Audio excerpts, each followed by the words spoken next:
Los idiomas y el cerebro.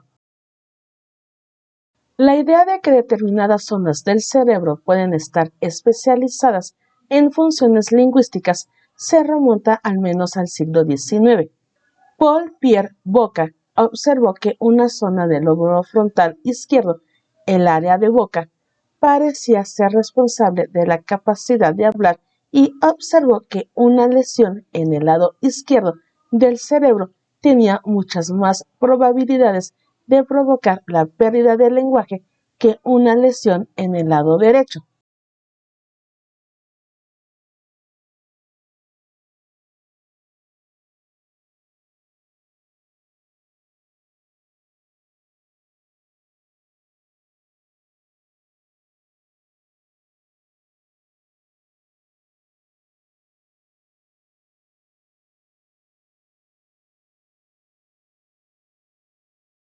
Además, Wernicke identificó un área cercana adyacente a la parte de la corteza que procesa la información auditiva, el área de Wernicke, que también es fundamental para el procesamiento del lenguaje.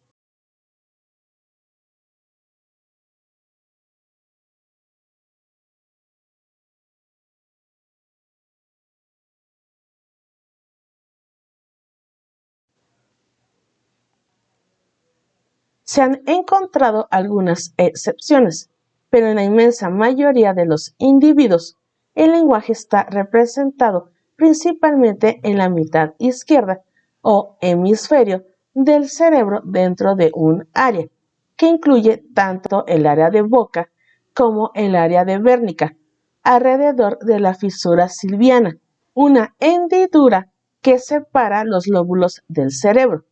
Investigaciones posteriores han demostrado que muchas más áreas del cerebro están implicadas en la actividad lingüística. La actividad lingüística no está localizada, pero los procesos lingüísticos básicos suelen estar en el hemisferio izquierdo. Esta especialización de las dos mitades del cerebro se conoce como lateralización y está presente en cierta medida incluso en la infancia. La especialización aumenta a medida que el cerebro madura y tiene menos plasticidad, es decir, una zona del cerebro es menos capaz de asumir las funciones de otra en caso de que resulte dañada. Lenneberg propuso que los niños solo disponían de un número limitado de años durante los cuales podían adquirir su primera lengua, sin problemas si sufrían daños cerebrales en las áreas del lenguaje.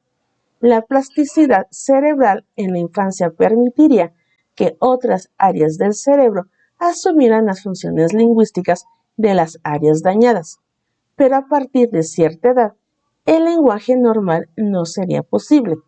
Esta es la hipótesis del periodo crítico. Al hablar de la especialización hemisférica, si bien la localización de los fenómenos del lenguaje en el cerebro es el objetivo final de la neurolingüística, ya no se espera que haya áreas del lenguaje que sean totalmente responsables del lenguaje o incluso dominantes para el lenguaje, que se contrapongan a áreas que no tienen nada que ver con él. La especialización hemisférica para el lenguaje es la misma independientemente de si se habla o no. Las funciones lingüísticas básicas de las lenguas de señas utilizadas en las comunidades de sordos también se localizan en el hemisferio izquierdo. La información visoespacial se refiere al movimiento, que puede ser significativo pero no lingüístico por naturaleza. Cuando el movimiento incorpora unidades lingüísticas de fonología, morfología y sintaxis, como en el lenguaje de señas, se basa en el hemisferio izquierdo. La distribución típica de las funciones primarias se debe probablemente a que el hemisferio izquierdo es computacionalmente más potente que el derecho y, por tanto, más adecuado para procesar los elementos altamente complejos del lenguaje.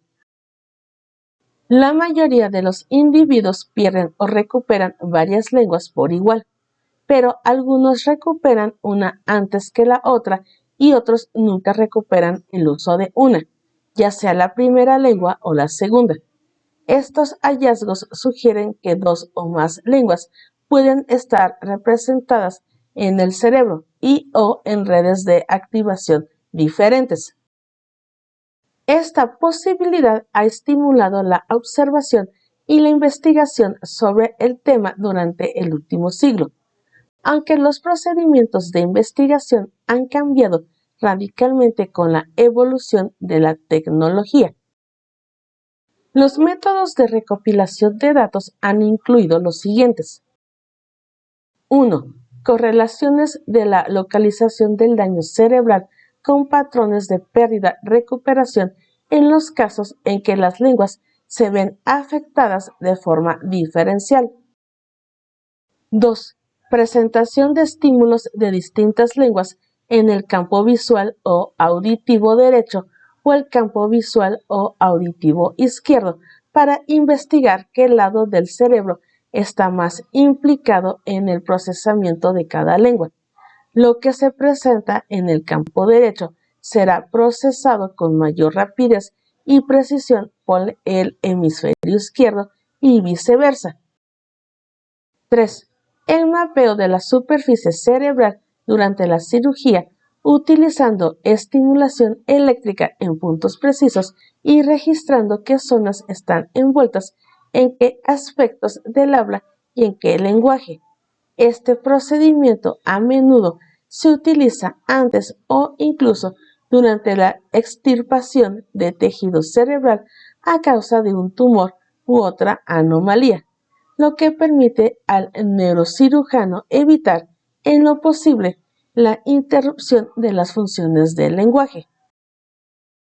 4. La tomografía por emisión de positrones y otras técnicas de imagen no invasivas que permiten observar directamente las zonas del cerebro que se activan con diferentes estímulos y tareas del lenguaje.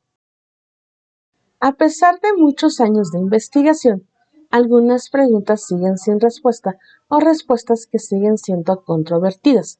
En parte, esto se debe a que el estudio, generalmente, ha envuelto números limitados de sujetos, ya que existe una considerable variación individual en la forma en que está conectado el cerebro. En parte, se debe a que en las investigaciones los mismos procedimientos de recogida y análisis de datos y, por tanto, no se obtienen resultados totalmente comparables. No obstante, hay una serie de hallazgos que arrojan cada vez más a la luz la representación y organización de múltiples lenguas en el cerebro.